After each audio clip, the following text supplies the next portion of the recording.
আল্লাহর রহমতে আমি পাপী নই। আজকে সব চান্দুরা পলায় পলায় বেড়াইতেছে, আর কিছু লোক ইসলামের বিরুদ্ধে কথা বলে। ইসলাম কারে বলে বুঝে না, কোরআন কারে বলে বুঝে না। বোম মারলে সূরা ফাতিহা শুদ্ধভাবে পড়তে পারবে না। এখানে কোরআনের আলোচনা হবে, কোরআনের ব্যাখ্যা হবে, কোরআন তাফসীর হবে। এটা নাট্য মঞ্চ না যে যা মন চায় এখানে বলা যাবে না। আগামীতে যখন দাওয়াত করা হবে, আমরা টিনের ঘরে ওয়াজ করব, আমরা মসজিদে ওয়াজ করব, প্যান্ডেলের দরকার নাই। আমরা টিনের ঘরে ওয়াজ করব, খাওয়া দাওয়া কিছু দেওয়া লাগবে না, দরকার হলে ফ্রি ওয়াজ করব। আজকে যে আসছে 1 টাকা নেই নাই, 1 টাকা নেব না, আল্লাহর জন্য ওয়াজ করব। কিন্তু বাতিলেতে সাথীতে আসতে পারবে না, কোন নাস্তিক বাতিল আসতে পারবে না, ঠিক কি না? আপনারা ইমান ইমান ইমান বলেন। ইমান কি গো মৌলানা সাহেবরা? ধর্মের কোনো পোশাক নেই। ধর্ম মানে ধারণ করতে হয়, চেতনায়, মননে, হৃদয়ে, মস্তিষ্কে এবং কর্মের দ্বারা তা প্রতিষ্ঠিত করতে হয়। আপনারা উলামায়ে কেরাম এর বাংলা করলে কি দাঁড়ায় গো? আমার মুশকিল হয় কি, আমি আপনারা যখন মোনাজাত করেন আমি কিন্তু আমিন বলতে পারি না। আমি কিন্তু কোনো আলেমের মোনাজাতে আমিন বলি না, কারণ এই ছেলেটিকে শিখিয়ে দেওয়া হলো যে হে আল্লাহ আমি পাপী, তুমি দয়া করো, মাফ করো। না, আল্লাহর রহমতে আমি পাপী নই। আল্লাহ আমাকে দিয়ে এখনো পাপ করায় নাই। কোন নারীর ইজ্জত নষ্ট করেছি এই অভিযোগ 86 বছর বয়সেও কেউ দিতে পারে নাই। কিন্তু না, কিন্তু ক্ষমা প্রার্থী আমি নই। ক্ষমা চায় অপরাধী। আমি আল্লাহর বান্দা, মাফ করবেন। আর আপনারা যারা আলেম মহোদয়রা আসছেন ওয়াজ করতে, তাদের সময় নষ্ট করলাম, সেজন্য ক্ষমা চাচ্ছি। আপনারা সুন্দরভাবে করুন। আপনারা খুব ধৈর্যশীল মানুষ, আমার ধৈর্যটা একটু কম। আমার জন্য দোয়া করবেন, আল্লাহ যেন আরো ধৈর্য দেয়, বলেন আমিন। 10-15 মিনিট কথা বলবো, খুব ইচ্ছা। আমার খুব ঘৃণা হচ্ছে, খুব লজ্জা হচ্ছে যে বাংলাদেশে এখনো কিছু নাস্তিক ওপেনে ঘুরে বেড়ায়। মাহফিলও কিছু নাস্তিকরা এখনো কথা বলে। আমার মুসলমান ভাইয়েরা, আজকে আমরা এমন ইমানদার হয়েছি, খালি ডরাই খালি ডরাই খালি ডরাই। মুসলমান কি কুকুর বিড়ালের মতো ডরাবে নাকি? আল্লামা সাঈদী বলেছিলেন, বিড়ালের মতো 500 বছর বেঁচে থাকতে চাই না, সিংহের মতো 1 ঘন্টা বাঁচতে চাই। মুসলমান, আজকে আমরা বিড়ালের মতো কাপুরুষ হয়ে গেছি, কাপুরুষ হয়ে গেছে। আমরা প্রতিবাদ করতে জানি না, যে যাই বলে তাই মেনে নেই। মেনে নেওয়ার কারণে আজকে আমাদের অধঃপতন হয়েছে। মানা যাবে না, মানা যাবে না। আল্লাহর কোরআনের পক্ষে হবে মানবো, আল্লাহর কোরআনের বিরুদ্ধে যদি আমি বলি, এমনকি ডক্টর ইউনূস সাহেব এখন ক্ষমতায় আছেন, তিনিও যদি আল্লাহর কোরআনের বিরুদ্ধে বলে, ছাড় দেওয়া হবে? ছাড় দেওয়া হবে না। এই মাহফিল শুধু এটা না, বাংলাদেশের প্রত্যেকটা অঞ্চলে মাহফিল হবে। কারো কাছে অনুমতি নেওয়া লাগবে? মাহফিলের অনুমতি দিছে কে? এই মাহফিল প্রতি বছর হোক, আপনারা চান কি চান না? যদি প্রতি বছর মাহফিল করতে হয়, আমি বলতেছি আপনারা মাথায় রাখবেন, কোন নাস্তিক যেন কোন মাহফিল আর জীবনে না আসতে পারে, কোন ভালো মাহফিল আসতে পারবে না। বাংলাদেশে যা ইসলামের বিরুদ্ধে সারা জীবন কাজ করছে, কোন মাহফিল আসতে পারবে না, ঠিক কিনা জয় বলেন? আজকে সব চান্দুরা পলায় পলায় বেড়াইতেছে, আর কিছু লোক ইসলামের বিরুদ্ধে কথা বলে। ইসলাম কারে বলে বুঝে না, কোরআন কারে বলে বুঝে না। বোম মারলে সূরা ফাতিহা শুদ্ধভাবে পড়তে পারবে না। এরা আসছে ইসলাম শিখাইতে। কাদেরকে আপনি ইসলাম শিখান? দাদাকে আদা পড়া শিখাতে আসবেন না। বাংলাদেশের মানুষ সব বুঝে, যার কারণে হাসিনা পালাইতে বাধ্য হয়েছে। আপনি উল্টা পাল্টা করলে আপনারা পালাইতে বাধ্য করবো আমরা, যখন ঠিক না ঠিক। আমরা আলোচনা, কোরআনের মাহফিলে শুধুমাত্র কোরআনের আলোচনা হবে। কিসের আলোচনা হবে? কোরআনের আলোচনার ময়দানে যখন কোরআনের বিরুদ্ধে কোনো একটা কথা আসবে, আমি আশ্চর্য হয়ে গেলাম। বাংলাদেশের মানুষ এখনো কোরআনের বিরুদ্ধে কথা বললে পর ঠিক থাকে কেমনে? আগামী থেকে প্রতিবাদী হতে হবে আপনাদেরকে। আপনি পারলে অন্তর দিয়ে প্রতিবাদ করেন, তা না পারলে আপনি হাত দিয়ে প্রতিবাদ করেন। আপনি একেবারে চুপ হয়ে বসে রয়েছেন। বাংলাদেশ আরো আগেই ঠিক হয়ে যাইতো যদি মানুষ প্রতিবাদী হইতো। 16 বছর লাগতো না। বাংলাদেশের শিক্ষার্থীরা প্রতিবাদ করেছে, যদি বাংলাদেশ ঠিক হয়েছে যখন, ঠিক কিনা? এখানে কোরআনের আলোচনা হবে, কোরআনের ব্যাখ্যা হবে, কোরআন তাফসীর হবে। এটা নাট্য মঞ্চ না যে যা মঞ্চ এখানে বলা যাবে না। আগামীতে যখন দাওয়াত করা হবে, আমরা টিনের ঘরে ওয়াজ করব, আমরা মসজিদে ওয়াজ করব, প্যান্ডেলের দরকার নাই। আমরা টিনের ঘরে ওয়াজ করব, খাওয়া দাওয়া কিছু দেওয়া লাগবে না, দরকার হলে ফ্রি ওয়াজ করব। আজকে যে আসছে 1 টাকা নেই নাই, 1 টাকা নেব না, আল্লাহর জন্য ওয়াজ করব। কিন্তু বাতিলে তো সাথীতে আসতে পারবে না, কোন রাস্তিক বাতিল আসতে পারবে না, পারবে না, জোর করে ঠিক কিনা?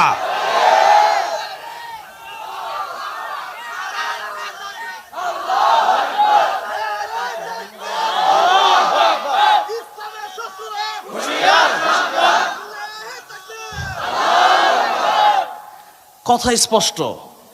যদি ওয়াজ মাহফিল হয়, যদি তাফসীরুল কোরআন মাহফিল হয়, ইসলামী মহাসম্মেলন হয়, সেখানে ইসলামের কথা হবে, সেখানে কোরআনের কথা হবে।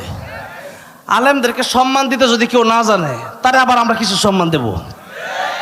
এই জন্য সাবধান করে দিতে চাই। আমি আগেও কাউকে ভয় পাই না, এখনো ভয় পাই না।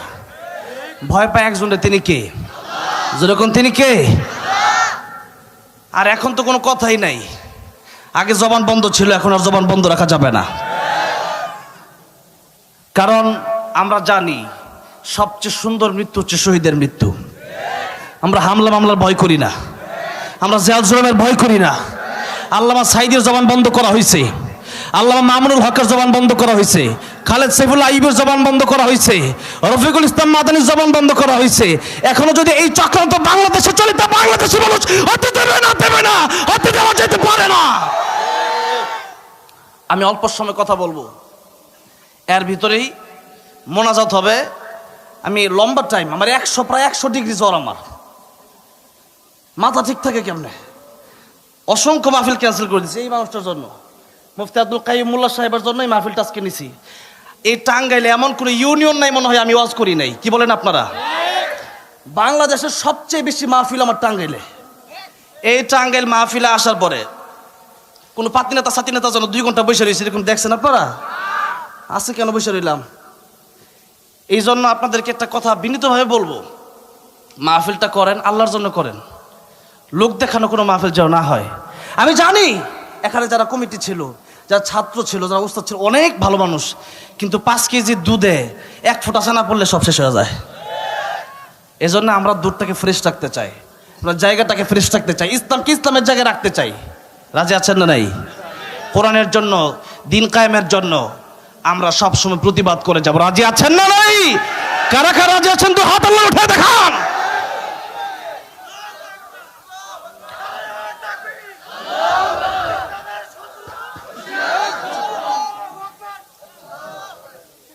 ইন্নাল্লাহা আশতারা মিনাল মুমিনিনা আনফুসাহুম ওয়া আমওয়ালাহুম বিআন্না লাহুমুল জান্নাহ।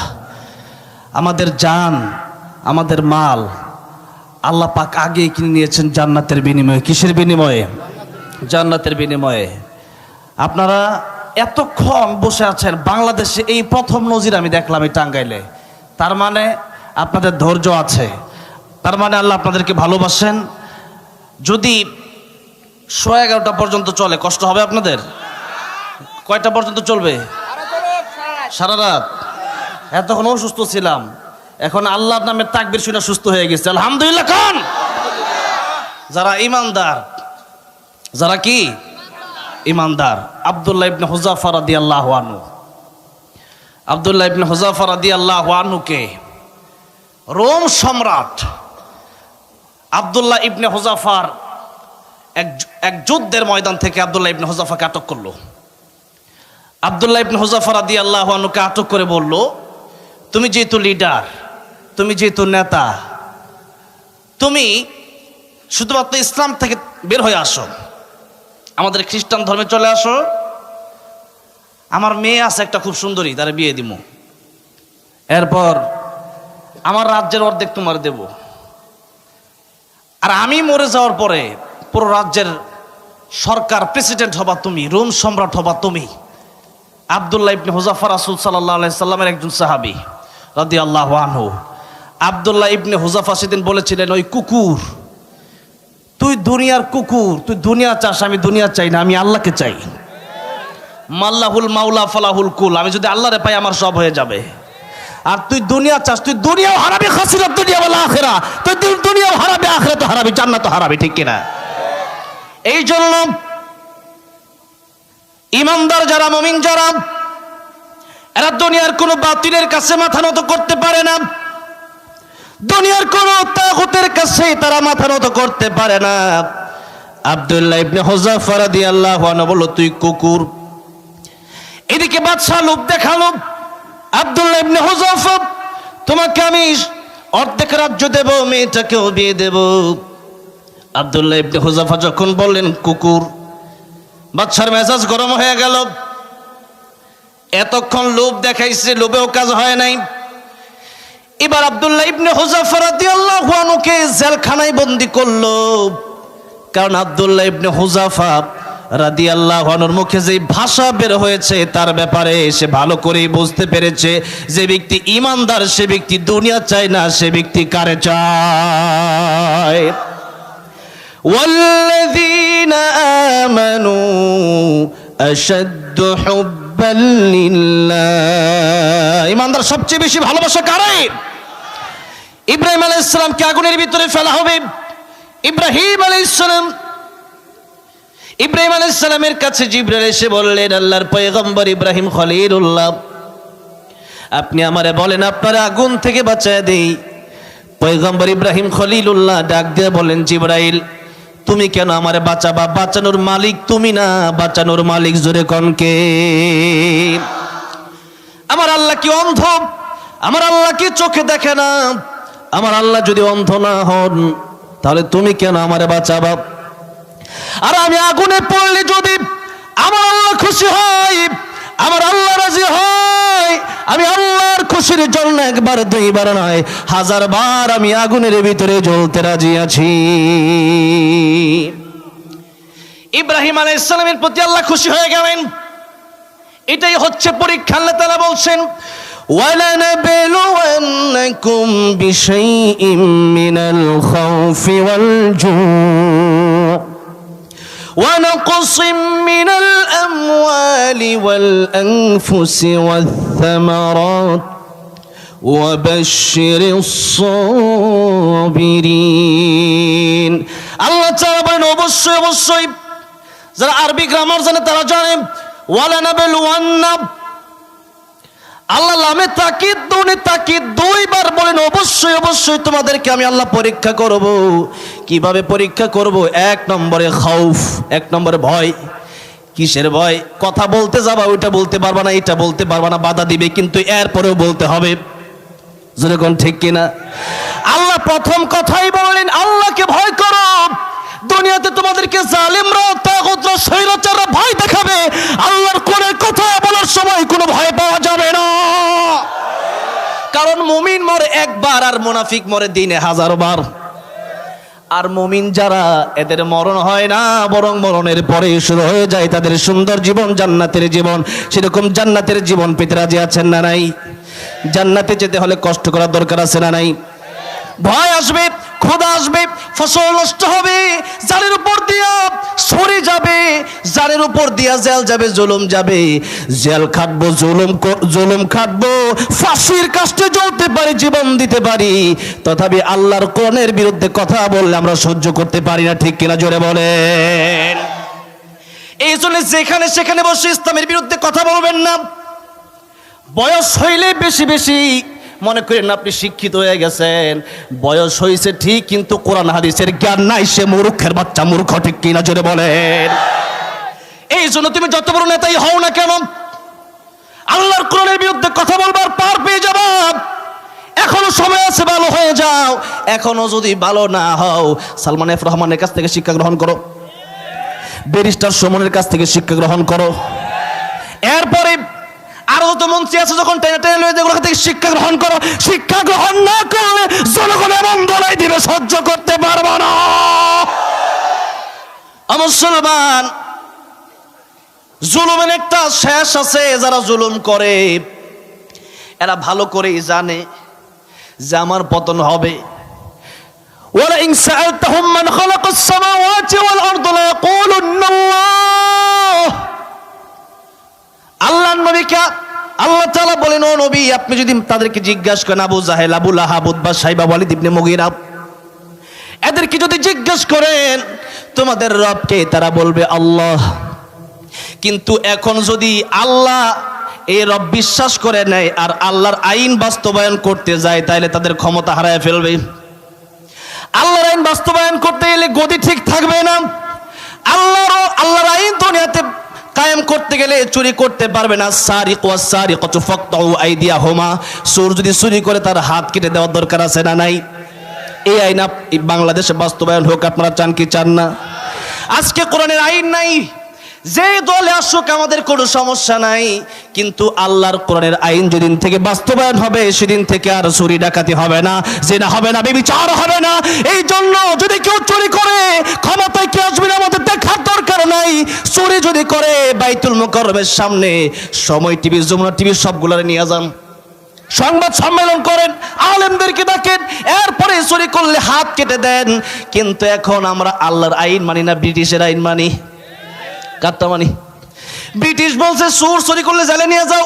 এখন যখন চোরকে জেলে নিয়ে যাওয়া হয়েছে, চোর গিয়া দেখে আরেকটা খাটাইশ বই রয়েছে জেলের ভিতরে। কিরে কি কই রাইছ? ছাগল চুরি। কেমনে কই? ডাকাইতে কয়, ই একটা কাম করে তুই জেলা হয়েছ, ছি এদিকে যা। এখন চোর কয়, তুমি কি কই রাইছ বন্ধু? ডাকাইতে কয়, 7টা করছি মার্ডার, বাইরে আর প্রস্তুতি চলতেছে, আরো কর্ম, ঘুষ টুস দেওয়া শেষ। জেলে নিয়ে যাওয়ার পরে আইন দিতে দিতে বিচার হতে হতে ঘুষ দিয়া মামরে বিসমিল্লাহ কইয়া ফু দিয়া সব শেষ করে আলায়। ঠিক কিনা জোরে কোন? এই জন্য আল্লাহর কোরআনের বিচার বাংলাদেশে কায়েম করার দরকার। আল্লাহর কোরআনের আইন যতক্ষণ পর্যন্ত বাংলাদেশে না চালু হবে ততক্ষণ পর্যন্ত বাংলাদেশের মানুষ নিরাপদে থাকতে পারবে না। যেরকম ঠিক না ঠিক? এই জন্য আল্লাহর কোরআন, আল্লাহর দ্বীন আমার জীবনের চাইতে বেশি দাম আল্লাহর আইনের, আমার জীবনের চাইতে বেশি দাম আল্লাহর কোরআনের, আমার জীবনের চাইতে বেশি দাম আমার আল্লাহর ইজ্জতের, আমার জীবনের চাইতে বেশি দাম আমার নবীর ইজ্জত। আল্লাহর রাসূলের ইজ্জত নিয়া, কোরআন নিয়া, সুন্নাহ নিয়া, ইসলাম নিয়া, মাদ্রাসা মসজিদ নিয়ে যদি কেউ কথা বলে সহ্য করা হবে না। বাংলার মুসলমান আন্দোলন করতেই থাকবে, জীবন দেবে, তবু রাসূলের ইজ্জতের উপর আঘাত সহ্য করবে। ঠিক কিনা?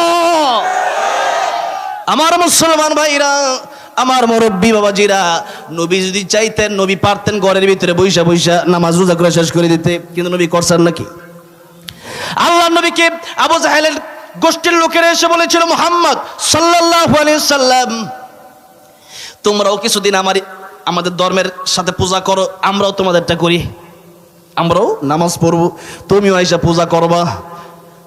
আল্লাহ তাআলা সূরা কাফিরুন নাজিল করলেন, জানালেন, ও আমার নবী, আপনি কাফিরদেরকে বলে দিন, কুল ইয়া আইয়ুহাল কাফিরুন লা আ'বুদু মা তা'বুদুন।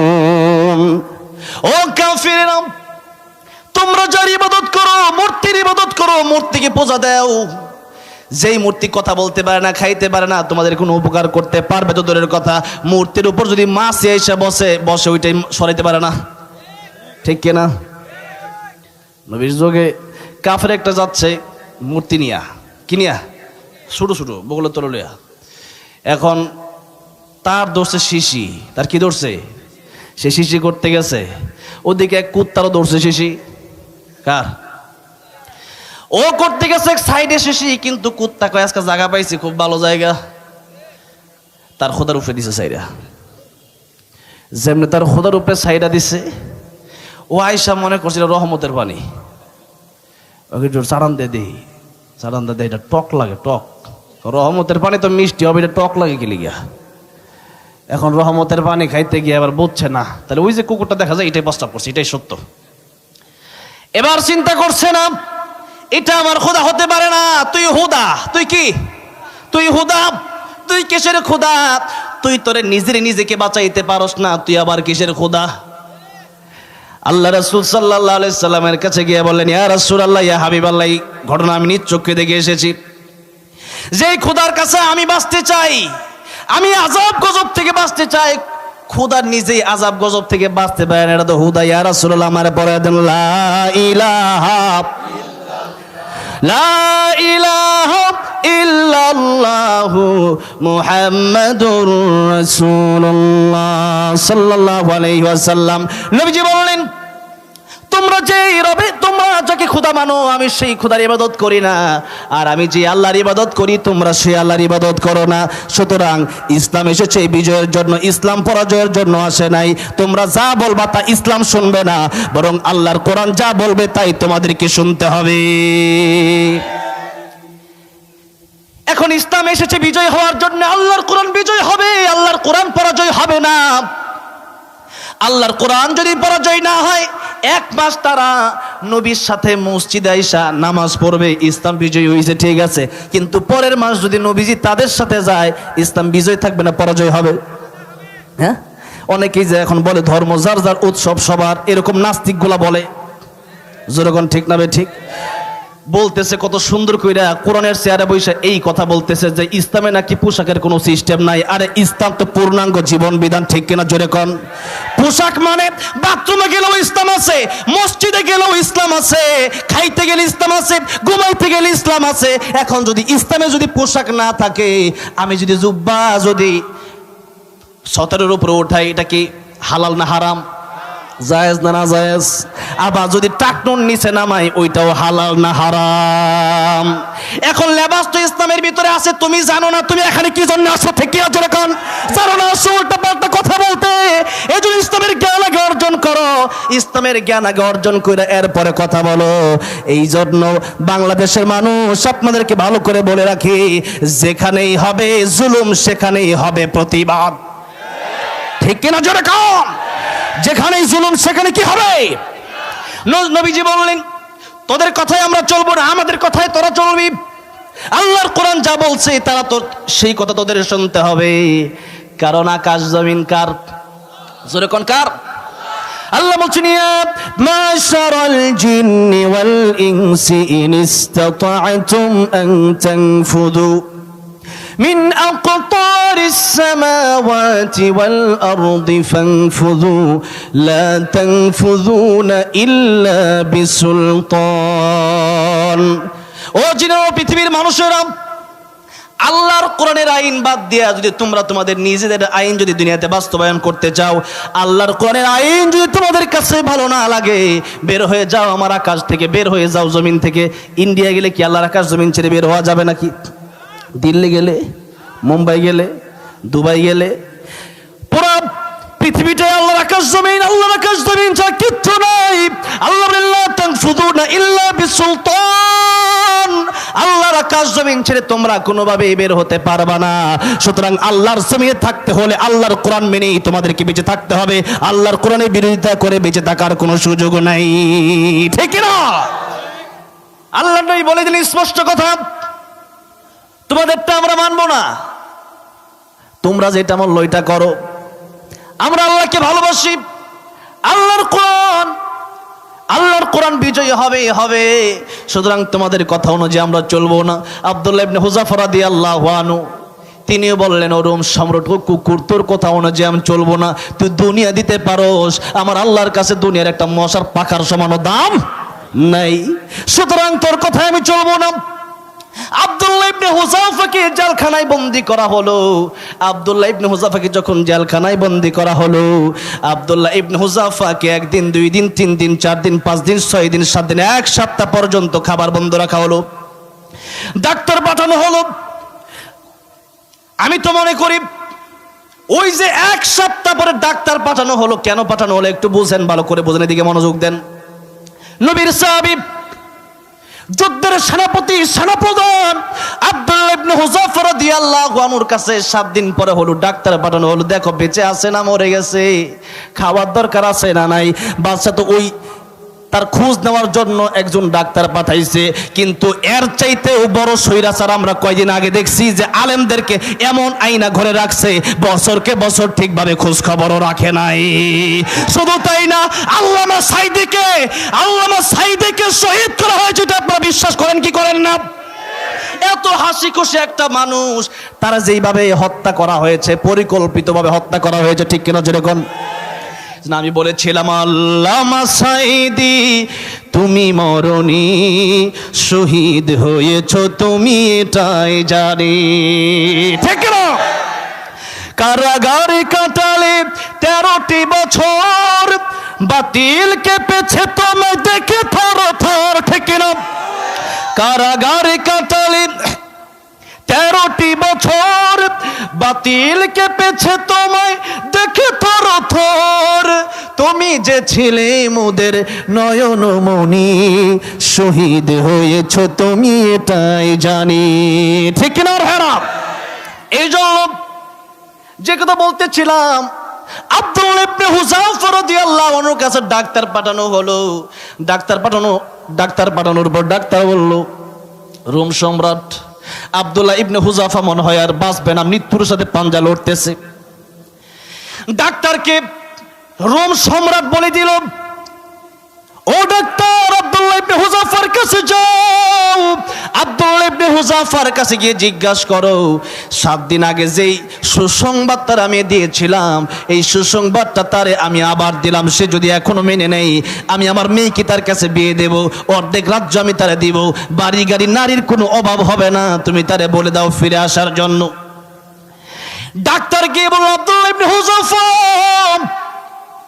এখনো তোমাকে রোম সম্রাট সময় দিয়েছেন, চাইলে এখনো ফিরে আসতে পারো, বাড়ি গাড়ি নারী কিছুর অভাব হবে না, শুধুমাত্র আল্লাহকে বাদ দিয়ে তুমি খ্রিস্ট ধর্ম গ্রহণ করো। আব্দুল্লাহ ইবনে হুযাফা রাদিয়াল্লাহু আনহু রাজি হলো না। বাচ্চা বলো, ঠিক আছে, কমপক্ষে তারে বাঁচায় রাখো, আরো কিছু সময় দাও। এখন বাঁচায় রাখার জন্য তুমি তারে দিবা শুয়োরের গোশত আর মদ, হালাল না হারাম? হ্যাঁ, শুকরের গোশত, কিন্তু জীবন বাঁচানোর তাগিদে কিচ্ছু নাই, এখন আছে শুকরের গোশত, আছে এই মদ, পানিও নাই, 7 দিন হয়ে গেছে। এমন টাইমে যদি তিনি খাইতেন, হারাম ছিল তখন? তখন হারাম না, তখন হালালই ছিল, তখন তিনি জীবন বাঁচানোর তাগিদে খেতে পারতেন। কিন্তু আব্দুল্লাহ ইবনে হুযাফার কথাটা সবাই মনোযোগ দিয়ে শুনেন। আব্দুল্লাহ ইবনে হুযাফা রাদিয়াল্লাহু আনহু বললেন, মদ আর শুকরের গোশত 7 দিন পরে আমার সামনে নিয়ে আসছিস কেন? এই মদ আর শুকরের গোশত নিয়ে যাবি নাকি আমি লাথি মেরে সরাইয়া দেব? আল্লাহু আকবার। তুই নিয়ে জানলে কিন্তু আমি লাথি মেরে সরাইয়া দেব। অবস্থাটা বুঝেন, ঈমান কারে বলে, ঈমান কারে বলে।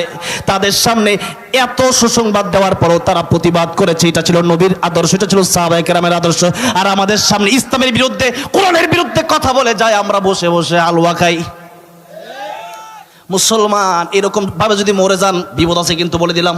এজন্য আগামী থেকে যদি বাঁচতে চান, কবর গিয়ে যদি আল্লাহর কাছে হিসাব দিতে চান, তাহলে যখনই কোরআনের বিরুদ্ধে কথা হবে, যখনই আল্লাহর বিরুদ্ধে কথা হবে, তখন প্রতিবাদ করার দরকার আছে না নাই? এবার আসেন, আব্দুল্লাহ ইবনে হুযাফা রাদিয়াল্লাহু আনহু, ওনাকে মদ দেওয়া হলো, শুকরের গোশত দেওয়া হলো, উনি বললেন লাথি মেরে সরায় দেব। ডাক্তার রোম সম্রাটের কাছে গিয়া বলল, আব্দুল্লাহ ইবনে হুযাফার তেজ কত দেখছেননি? আব্দুল্লাহ ইবনে হুযাফা বলল, এটা লাথি মেরে সরায় দেবে। এবার রোম সম্রাটের মেজাজ গেছে গরম হইয়া। কষ্ট হচ্ছে? 5 মিনিট শেষ করে দিচ্ছি, 5 মিনিট। আপনাদের অসুবিধা হইলে আমার সুবিধা। হ্যাঁ, গজল, হ্যাঁ, সারা রাত এমনি সারা রাত। আগে কি করছিলেন? এখন না কথা বলিতেছে মুখ দিয়ে, তখন তো সব চুপ হয়ে বইছিলেন। আমার ভাইরা, আমার মুরব্বী বাবুজিরা, আপনারা কি করছেন? হ্যাঁ, এই জন্য আব্দুল্লাহ ইবনে হুযাফা রাদিয়াল্লাহু আনহু, অনেক শিক্ষা আছে এখানে, শুনুন ভালো করে শুনুন। ইমানের পাওয়ার বাড়বে, ইমানের পাওয়ার কি হবে? বেড়ে যাবে ইনশাআল্লাহ। আব্দুল্লাহ ইবনে হুযাফা রাদিয়াল্লাহু আনহু এবারও মানল না, তার সুসংবাদ ফিরে দিলেন। এবার রোম সম্রাট বলল, তেল গরম করো, তেল গরম করো, কড়াইয়ের ভিতরে, তুয়ার ভিতরে তেল গরম করো। তেল গরম করা হলো। আব্দুল্লাহ ইবনে হুযাফাকে সেই কড়াইয়ের সামনে নিয়ে যাওয়ার জন্য 2 জন লোক দেওয়া হলো। এমন অবস্থা, এমন ক্ষুধার্ত, যদিও তিনি ক্ষুধার্ত, খাবার নাই পানি নাই, কিন্তু যারা ইমানদার এরা যদি দুনিয়ার খাবার নাও খায়, তাদের সাধারণত দৈহিক শক্তি, তাদের শারীরিক শক্তি দুর্বল হতে পারে, কিন্তু ইমানি শক্তি তাদের দুর্বল হয় না, বরং আরো কি হয়, সবল হয়। আব্দুল্লাহ ইবনে হুযাফা রাদিয়াল্লাহু আনহুকে এবার তোমার সামনে দুইজনের কাঁধের উপর ভর দিয়ে নিয়ে যাওয়া হলো। আব্দুল্লাহ ইবনে হুযাফা রাদিয়াল্লাহু আনহু দাঁড়াই রইলেন সেখানে, একদিকে ক্ষুধা আর একদিকে আব্দুল্লাহ ইবনে হুযাফার জীবন হয়তো চলে যাবে এখন। কিন্তু বলেন তো আপনারা, প্রকৃত ইমানদার যারা, এরা সবচাইতে কোন মৃত্যু বেশি কামনা করে? জোরে বলেন। নবীজির একজন প্রিয় সাহাবী, নাম ছিল আগে আব্দুল উজ্জা, পরে নাম হয়েছিল আব্দুল্লাহ রাদিয়াল্লাহু আনহু। আব্দুল্লাহ রাদিয়াল্লাহু আনহু অনেক লম্বা কোন সেদিকে আমি যেতে চাই না। আব্দুল্লাহ রাদিয়াল্লাহু আনহু বাড়ি গাড়ি ছেড়ে, এমনকি তার কাছ থেকে কাপড়টা পর্যন্ত তার চাচা কিনে নিয়েছিল, সব কিছু ছেড়ে দিয়ে শীতের মধ্যে গভীর রজনীতে নবীর কাছে গেল। ইয়া রাসূলুল্লাহ, ইয়া হাবিবাল্লাহ, আপনার চেহারা দেখার জন্য দাঁড়ায় আছি। নবীজি গো, আপনার চেহারাটা বড় সুন্দর, যদি কোন সুবহানাল্লাহ। নবীজি বললেন, তুমি কে? ইয়া রাসূলুল্লাহ, আমি আব্দুল উজ্জা, এখন আমার নাম আব্দুল্লাহ, আমি মুসলমান হয়ে গেছি। আপনি কিছুদিন আগে আমার নাম রেখেছিলেন আব্দুল্লাহ। নবীজি বললেন, তুমি না বড় ধনী মানুষ, আজকে দেখা যায় ছোট্ট একটা কাপড় পরে তুমি এসেছো আমার কাছে, আব্দুল্লাহ রে, কারণটা কি? আব্দুল্লাহ রাদিয়াল্লাহু আনহু বললেন, ইয়া রাসূলুল্লাহ, ইয়া হাবিবাল্লাহ, ইসলাম গ্রহণ করার কারণে, এক আল্লাহকে স্বীকার করার কারণে আমার চাচা আমার কাপড়টা পর্যন্ত আমার পরতে দেয় নাই, আমার উলঙ্গ করে বাড়ি থেকে বের করে দিয়েছে। যখন আল্লাহু আকবার। আমি বলেছি, চাচা আমি উলঙ্গ হতে পারি, আমি বাড়ি হারা হতে পারি, আমি সর্বহারা হতে পারি, কিন্তু আল্লাহর রাসূলের বিরুদ্ধে একটা সেকেন্ডের জন্য আমি যেতে পারি না। চিৎকার সুবহানাল্লাহ। নবীজি আব্দুল্লাহ রাদিয়াল্লাহু আনহুকে 2টা কাপড় দিয়ে দিলেন। আব্দুল্লাহ রে, এই যে নাও, আমি আমার পরনের 2টা কাপড় তোমার হাদিয়ে দিয়ে দিলাম। না সুবহানাল্লাহ, বাড়িতে গিয়ে বললেন যেরকম সুবহানাল্লাহ। আব্দুল্লাহ রাদিয়াল্লাহু আনহু 2টা জামা পেয়ে বড়ই খুশি। এরপরেও নবী জিজ্ঞাসা করলেন, আব্দুল্লাহ রে, তোমার জীবনের কোনো আশা আছে নাকি বলো? আব্দুল্লাহ রাদিয়াল্লাহু আনহু বলেন, ইয়া রাসূলুল্লাহ, ইয়া হাবিবাল্লাহ, আমার জীবনে দুনিয়ার কোনো আকাঙ্ক্ষা নাই, দুনিয়ার কোনো ইচ্ছা নাই, আমার জীবনে একটাই আশা, ইয়া রাসূলুল্লাহ, আপনি আমার জন্য দোয়া করেন, আল্লাহ তাআলা যেন আমার শহীদি মরণ দেয়। কি মরণ? কোন মরণ? কেন শহীদি মরণ চাইলেন? নবীজি বললেন, শহীদি মৃত্যু যার হবে, সেই ব্যক্তির মৃত্যুর যন্ত্রণা, একটা পিপিলিকে কামড় দিলে যে কষ্ট হয়, সেই কষ্ট তার হবে না। কবরে গেলে পরে মুনকার নাকির আসবে না। আল্লাহর কিয়ামতের কঠিন ময়দান যেদিন কায়েম হয়ে যাবে, সেদিন মানুষগুলো উলঙ্গ অবস্থায় উঠবে, কিন্তু শহীদ যারা হবে তারা কাপড় পরিহিত অবস্থায় আল্লাহর দরবারে উঠবে। সম্মান কম না বেশি? এবার রক্ত ঝরতে থাকবে দেহ থেকে। আল্লাহ জিজ্ঞাসা করবেন, শহীদ তুমি আমার জন্য কে নিয়ে এসেছো? শহীদ বলবে, আল্লাহ তাআলা। সাধারণ মানুষরা পড়বে নাফসি নাফসি নাফসি নাফসি, কিন্তু শহীদ বলবে, আল্লাহ তাআলা কি করছি তুমি কি ছায়া দেখো না? আল্লাহু আকবার। উল্টা অভিমান করবে।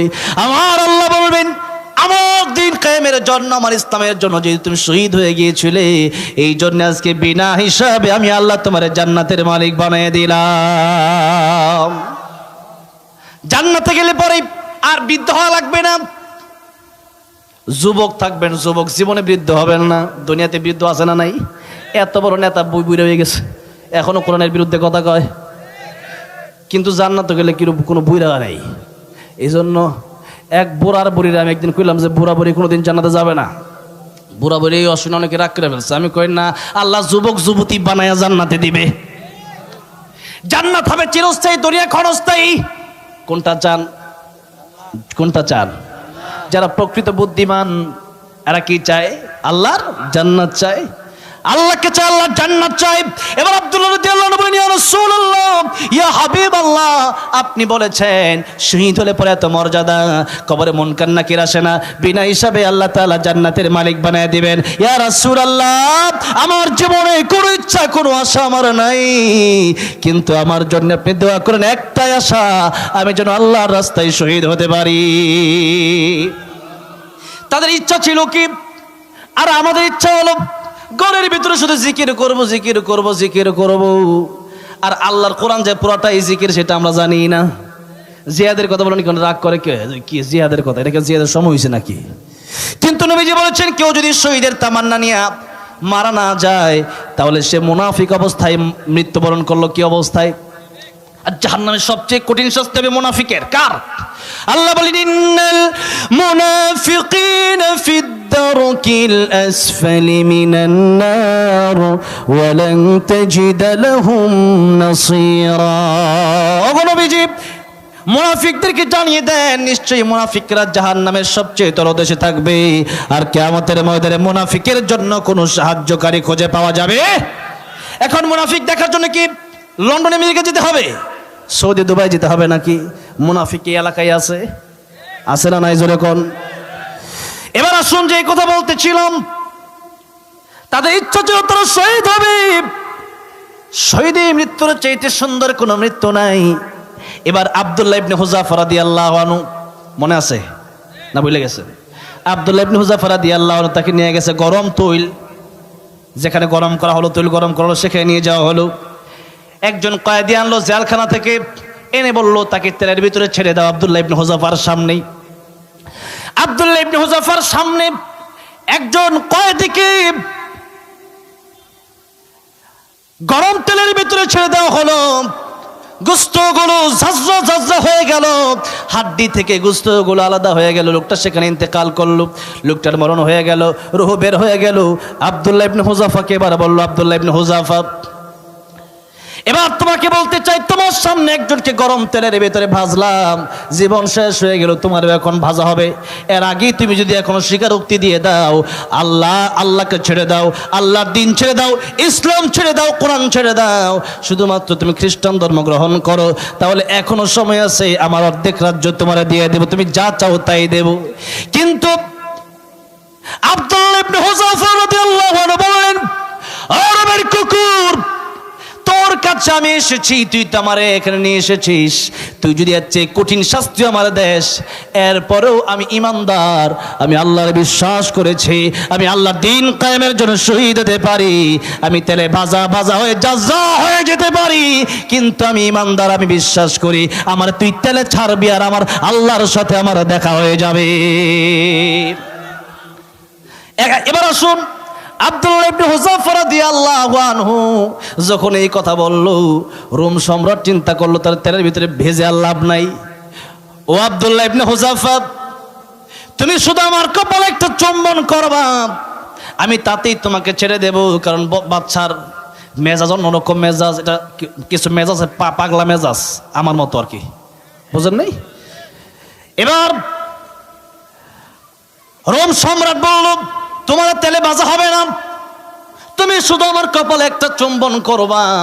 আব্দুল্লাহ ইবনে হুযাফা রাদিয়াল্লাহু আনহু এই কথাও রাজি হতো না, কিন্তু বাদশা বলল, তুমি যদি আমার কপালে একটা চুম্বন করো তাহলে তোমার যত সৈন্য আমার কাছে আসে সবাইকে জেল থেকে মুক্তি করে দেব। সুবহানাল্লাহ কোন। আব্দুল্লাহ ইবনে হুযাফা রাদিয়াল্লাহু আনহুকে আল্লাহ বিজয় দান করে দিলেন। এই জন্য মুসলমান যেখানেই জুলুম সেখানেই প্রতিবাদ করবেন, বিজয় আসবে আসবে, বিজয় আসবে আসবে, কেউ ঠেকাতে পারবে না। আল্লাহর কোরআনের জন্য যেখানেই প্রতিবাদ করা লাগে সেখানেই প্রতিবাদ করা লাগবে, জীবন দেব, কিন্তু আল্লাহর কোরআনের বিরোধী কোনো কাজ আমরা হতে দেব না, ঠিক কিনা জোরে কোন। এই জন্য মুসলমান, আজকে আর কোনো ওয়াজ নয়, আজকে আর লম্বা করতে চাই না, আপনারাও ক্লান্ত, আমিও ক্লান্ত। আগামীকালের মাহফিল ফুলবাড়িয়া, এই যে কাছেই, কি ঠিক আছে না? বেলাল ভাই কই? কালকে মাহফিল আছে না? ফুল বেলাল ভাই মাহফিল নিছে, ওই কমিটি পুরোটাই আছে, এনে বেশি দূরে না। কালকে ওয়াজ করবো না ইনশাল্লাহ, ওই যারা যাইবার যায়। হ্যাঁ, আজকে তো আগে শুনছেন তো ওয়াজ, আমার আগে করছেন 1 ঘন্টা, জনমের ওয়াজ করছে আজকে, শুনছেন না ওয়াজ? আর দাওয়াত দিন। হ্যাঁ আমার মুসলমান ভাইয়েরা, আজকে আমরা এমন ইমানদার হইছি, খালি ডরাই। মুসলমান কি কুকুর বিড়ালের মতো ডরাবে নাকি? আল্লামা সাঈদী বলেছিলেন, বিড়ালের মতো 500 বছর বেঁচে থাকতে চাই না, সিংহের মতো 1 ঘন্টা বাঁচতে চাই। মুসলমান, আজকে আমরা বিড়ালের মতো কাপুরুষ হয়ে গেছি। কাপুরুষ হয়ে গেছে আমরা প্রতিবাদ করতে জানি না, যে যাই বলে তাই মেনে নেই। মেনে নেওয়ার কারণে আজকে আমাদের অধপতন হয়েছে। মানা যাবে না, মানা যাবে না।